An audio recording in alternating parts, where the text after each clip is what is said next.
25 أغسطس 1997 بينزل فيلم من بطولة مجموعة شباب اسمه إسماعيلية رايح جاي، وكان من الشباب دي شاب اسمه محمد هنيدي، ومن هنا بدأت كل حاجة. اسماعيليه رايح جاي لما نزل في السينما عمل زلزال مش طبيعي حرفيا. فيلم نزل جاب 15 مليون جنيه ايرادات في سنه 97، يعني لو جيت عملتها بحسبه التضخم وعملتها في زماننا ده هتبقى اكتر من 300 مليون جنيه. وللمعلومه محمد هنيدي ما كانش عاجبه اصلا الفيلم ولا كان عايز ان هو ينزل، بل بالعكس كان مستني فيلم البطل اللي كان عامله مع احمد زكي، وكان مستنيه قوي، شايف ان البطل هو التقديمه الحلوه لمحمد هنيدي. فانا كنت بعد اقول يا رب اسماعيليه ده ما ينزلش. الله. قلت فيلم سينمائيا ضعيف شويه، مش كنت شايفه كده.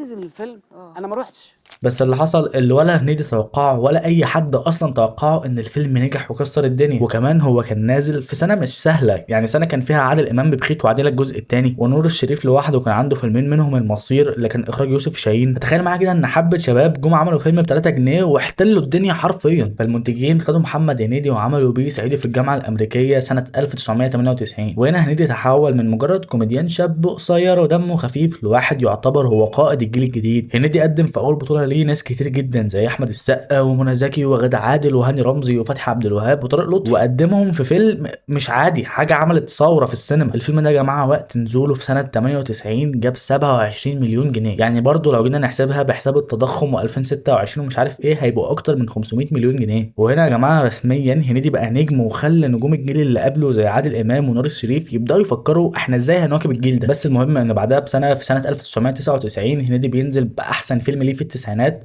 وهو همام في امستردام. انا كاحمد لو قدامي اسماعيليه رايح جاي وصعيدي في الجامعه الامريكيه وهمام في امستردام، اعتقد ان انا هكمل همام في امستردام. همام في امستردام بالنسبه لي فيلم متكامل ومتماسك اكتر من الاثنين اللي قبله. كوميديا الفيلم ده معظمها لسه فعال بعد مرور 27 سنه عليه، وكمان هو فيلم فيه قصه وفيه مشاعر ولحظات مؤثره وقصص النجاح دي حلوه جدا، فلا هو فيلم جامد فشخ يعني. ومع بدايه الالفينات هنيدي بينزل في سنه 2000 بفيلم بلية ودماغه العاليه، وبعد 3 سنين هنيدي هو المركز الاول في الايرادات. المره دي بيبقى المركز الثاني لان المنافسه المره دي قدامه كانت من ناس من جيله بفيلم الناظر. وخد بالك برضو الناظر لما نزل عمل حاجه مجنونه، ابقى ارجع اشوف حلقه محمد سعد اتكلمنا عن الناظر. بس برضو بلية ودماغه العاليه فيلم انا مش بحبه قوي ومش برجع له كتير. بس في 2001 هنيدي نزل فيلم جاءنا البيان التالي. الفيلم ده يا جماعه فيلم كوميدي حلو قوي وفيه افيهات كتير ايقونيه ولسه عايشه لحد دلوقتي. الو، مين؟ انت فين يا ابني؟ ما بتردش ليه على التليفون؟ انت فين؟ انا بموت يا فخري. كمان الكيمياء ما بين هنيدي وحنان ترك كانت جميله جدا بصراحه. وبعدها بسنه في 2002 محمد هنيدي بيشترك مع صديقه اشرف عبد الباقي في بطوله فيلم صاحب صاحب، والمره دي لاول مره هنيدي بيبقى المركز الثالث في شباك التذاكر، ولا الاول ولا الثاني، عشان المركز الثاني كان في فيلم مافيا اللي من بطوله احمد السقا، والاول طبعا كان الليمبي. انا بصراحه بشوف ان فيلم صاحب صاحبه ده هو اكتر فيلم مظلوم لهنيدي، هو فيلم حلو جدا فعلا. الكيمياء ما بينه وما بين اشرف عبد الباقي يا جماعه مش طبيعيه، ليهم مشاهد حلوه قوي مع بعض. بس بعدها في 2003 بينزل فيلم عسكر في المعسكر، وده فيلم فشيخ برضه، يعني كفايه مشاهد هنيدي وصلاح عبد الله او هنيدي وحسن حسني، وكمان وجود ماجد الكدواني مع التركيبه دي بيبرز وبيزيد من حلاوه الفيلم. ففي 2004 بيقرر محمد هنيدي ان هو يجتمع مع المخرج شريف عرفة في فيلم فول الصين العظيم. وعلى اسم الفيلم هو فعلا عظيم وممكن يكون احسن فيلم عمله هنيدي في حياته. فيلم كوميدي ممتع جدا وبيضحك جدا وكوميديته لسه فعاله لحد يومنا ده، مع ان شوف هو بقاله كام سنه بس الفيلم بيضحك جدا. وفي سنه 2005 هنيدي بيستمر في تقديم افلام جامده قوي بفيلم يانا يا خالتي. فيلم يانا يا خالتي هو برضه فيلم مميز وبيضحك، بس انا شايف ان الفيلم ده اتعمل بعد نجاح محمد سعد في عوكل. فكره ان الممثل يعمل راجل وست في نفس العمل، محمد سعد عملها قبلها بسنه ونجح جدا والناس علق معاهم عطاء، فمحمد هنيدي حب يعمل نفس التركيبه والناس علق معاها الخاله نوسه برضه. بس لو جينا للحق الاثنين اخدينها من علاء ولي الدين في الناظر اللي الناس كلها علق معاها جواهر. بس لما نطلع من 2005 هنلاقي ان في 2006 هنيدي بيعمل لنا فيلم وش اجرام. وش اجرام برضه بيضحك ولذيذ، بس ما شفتوش من زمان ومش حاسس ان انا عايز ارجع له.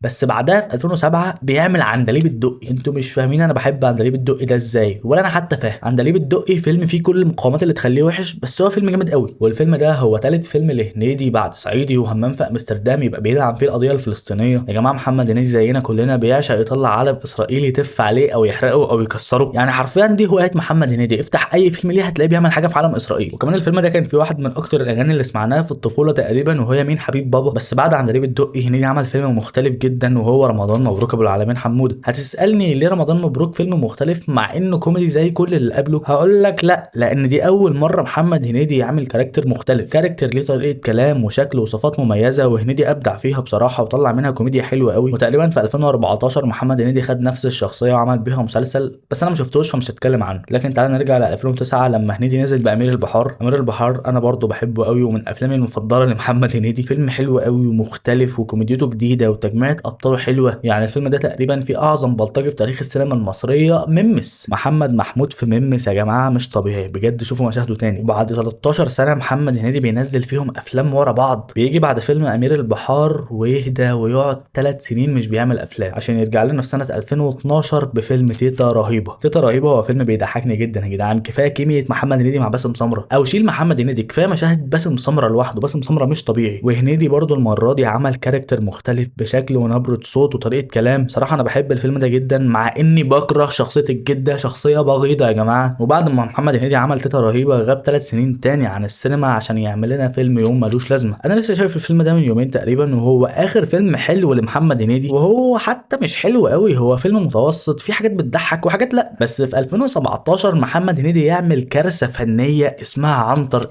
ابن شداد، فيلم حسنته الوحيده هو باسم سمره، وحتى مش قادر يشيل الفيلم كله. بس مجملا هو فيلم وحش ودمه تقيل ومبني على فرضيه انا شايفها غبيه. لكن محمد هنيدي بيصالح الناس في 2018 لما بيعمل مسلسل ارض النفاق. المسلسل ده انا شايفه اندريتد جدا، شفته بعد نزوله بفتره وهو فعلا لطيف وبيضحك. بس فكك عشان من بعد المسلسل ده بتبدا اسوأ فتره في تاريخ محمد هنيدي.